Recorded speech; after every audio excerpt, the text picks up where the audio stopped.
사람을 한 5초 보고 나랑 안 맞는다 싶으면 그냥 배척하고 미워하고 갈구고 그러는 거죠. 자기 안에 들끓는 시기, 질투, 불만 이런 거 자기가 감당할 수 없으니까. 안녕하세요. 유쾌한 지혜입니다.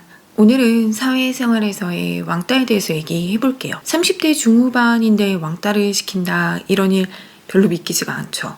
근데 사실 정말 흔히 있어요. 저도 여초 직장에서 직장생활 15년 넘게 했거든요. 근데 직장 여자들 그런 분위기 진짜 많더라고요. 여자들끼리 강강술래하듯이 동그랗게 모여서 한 명 흉보면서 막 몰아가는 거 있잖아요. 일명 여왕벌 역할하는 여자가 주동하고 나머지 시녀라고 불리는 사람들 호응하고 그러면서 멀쩡한 사람 하나 거의 매장되다시피 하고 그런 모습들 15년 동안 여러 차례 직장도 옮겨보고 부서도 바뀌고 그러는데도 그런 모습 자주 봐온 거 여자 집단의 본능인 것 같아요. 근데 왜 그렇게 왕따를 시키느냐, 피해자가 무슨 공통점이 있느냐, 이유를 꼭 따지자면 그런 거 굳이 없는 것 같아요. 저도 직장생활 15년 동안 크게는 2번, 작게는 1번 정도 그런 일 당한 적이 있었거든요. 나한테 문제가 있는 거면 나한테 원래 친구도 없고 직장 사람들 다들 나 싫어하고 그래야 되는 거잖아요. 근데 저는 30년 넘은 친구들도 여럿 있고 또 직장에서도 저랑 잘 지내는 사람도 있고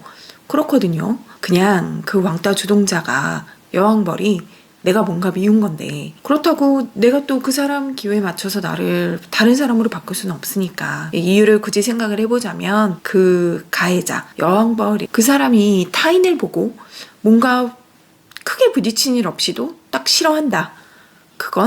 그럼 그 사람 내면의 문제거든요. 그 사람 내면의 선입견, 자기가 살면서 겪은 경험, 자기 기준 이런 거 너무 강하게 세워두다 보니까 사람을 한 5초 보고 나랑 안 맞는다 싶으면 그냥 배척하고 미워하고 갈구고 그러는 거죠. 자기 안에 들끓는 시기, 질투, 불만 이런 거 자기가 감당할 수 없으니까 상대가 잘못하고 상대가 나쁜 사람인 걸로 해야 되거든요. 그렇게 미워하는 거예요. 미워하는 이유가 어찌 됐든지 간에 13살이건 30살이건 왕따를 시킨 사람이 잘못이죠. 당한 사람이 잘못이라기보단. 그럼에도 불구하고 그런 못된 사람들 어디나 존재할 가능성이 있는데 그런 사람들이 피해가려면요.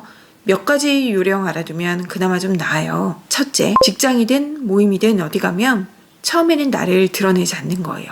그게 내 있는 그대로의 모습이 부족해서가 아니라 언제 어디에 그렇게 마음이 베베 꼬인 사람이 있을지 모르거든요. 그런 사람들 밥이 돼줄 필요가 없어요. 시간이 좀 지나서 여기가 내 판이다 싶으면 자기 발톱 드러내고 사람들 동그랗게 모아서 누구 하나 찍어가지고 뒤에서 욕하는 사람 충분히 나타날 수 있거든요. 그런 사람이 쭉 없으면 더 다행이고요. 여초 집단에는 그런 사람들이 있기가 참 쉬워요. 그러니까 집단 구성원이 어떤 사람들인가 제대로 좀 파악되기 전에는 여러분들은 무색 무취의 사람으로 지내는 게 유리할 수 있어요. 좀 지내보다가 여기가 좀 안전한 곳이다 싶으면 살짝 고삐도 늦추고 편한 마음으로 어느 정도 좀 자기답게 지내고 그럴 수 있고요. 그런데 좀 지내고 보니까 역시 여왕벌 한 마리 있네. 그러면 계속 무색무취를 지내는 거예요. 여왕벌한테 덤비지 마시고요. 그래봤자 나만 쏘여 죽는데 그런 나쁜 여자 희생양 될 거 없잖아요. 둘째, 근데 어쩌다 그런 사람 타깃이 됐다. 그러면 억지로 친해지려고 하지 마세요. 그냥 그 사람 반응에 상관없이 모든 사람들을 좀 부드럽게 편하게 그렇게 대하세요. 억지로 노력하면 사람들이 그거 다 느끼잖아요.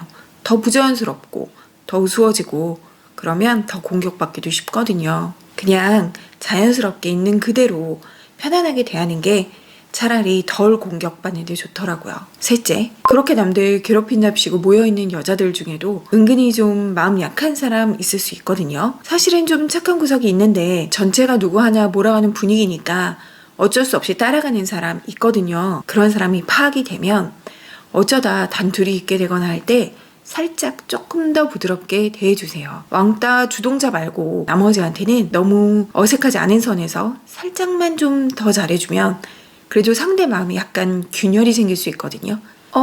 저 사람 그렇게 나쁜 사람은 아니었나? 싶은 또 다른 마음이 드는 거죠. 그리고 그 한두 사람이 마음에 균열이 생기면 전체 무리에도 약간 평소와는 다른 그 미움에 균열이 생길 수가 있어요.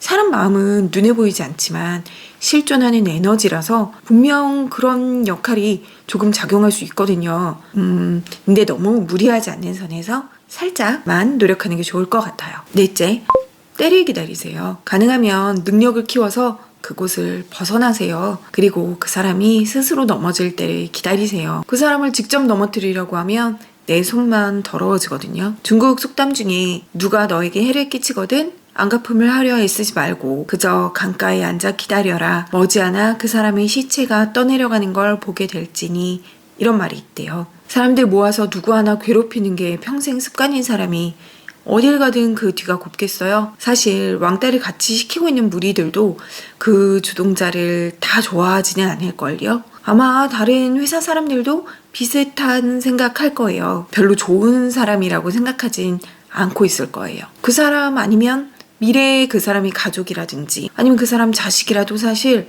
인생이 그렇게 순탄하지만은 않을 거예요. 주위 사람들을 늘 적으로 만드는 사람이 무슨 수로 자기 가족이나 다른 주위 사람들하고 잘 지내겠어요? 어쩌면 그 사람 지금도 너무 괴로움을 겪고 있어서 밖에 나와서 회사 사람들한테 그게 난리를 치는 걸 수도 있고요. 이미 벌을 받고 있을지도 몰라요. 근데 여러분을 괴롭혔으니까 벌을 조금 더 받아야겠죠. 그러니까 여러분 더 버티고 더 잘 되세요. 다이어트도 하고 더 예뻐지기도 하고 돈도 더 많이 모으세요. 나를 진짜 소중히 여기는 사람들 있잖아요.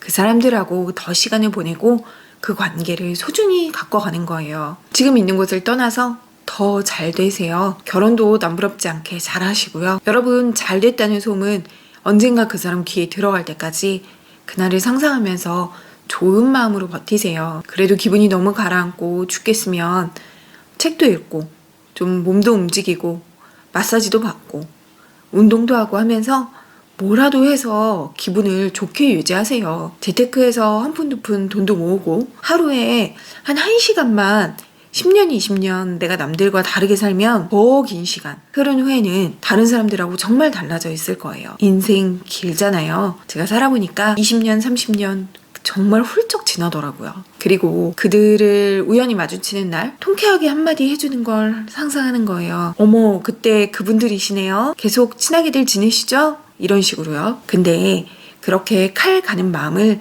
너무 가득 안고 계시진 마세요. 사람의 기운은 어마어마한 거라서 태도에서 드러나거든요. 그러면 더 적대적이 되고 그런 관계가 더 불편해져서 나만 또 불리하게 될 수 있어요. 겉으로는 좀 나이스하고 상냥한 자세를 취하면서 마음속으로는 나는 결국 행복해질 거다. 인생에서 승리하겠다는 희망 잃지 않고 사는 거예요. 성인이 다 돼서 직장에서 무리짓고 남들 험담하고 그런 사람들 정말 어른 만나 한심하죠. 그런 사람들한테 괴롭힘 당하는 경우에는 직장에서 버티기, 하루하루 살아내기 참 힘들고 끔찍할 때 있잖아요.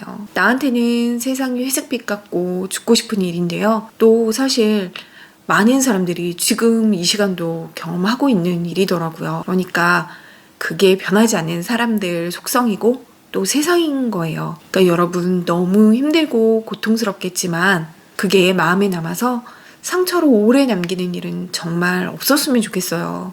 꼭 잘 버티고 이겨내서 벗어나시고 밝은 곳으로 나오실 날 있기를 마음 깊이 응원할게요. 그럼 전 더 유익한 이야기를 가지고 돌아올게요. 여러분 행복하세요. 꼭이요.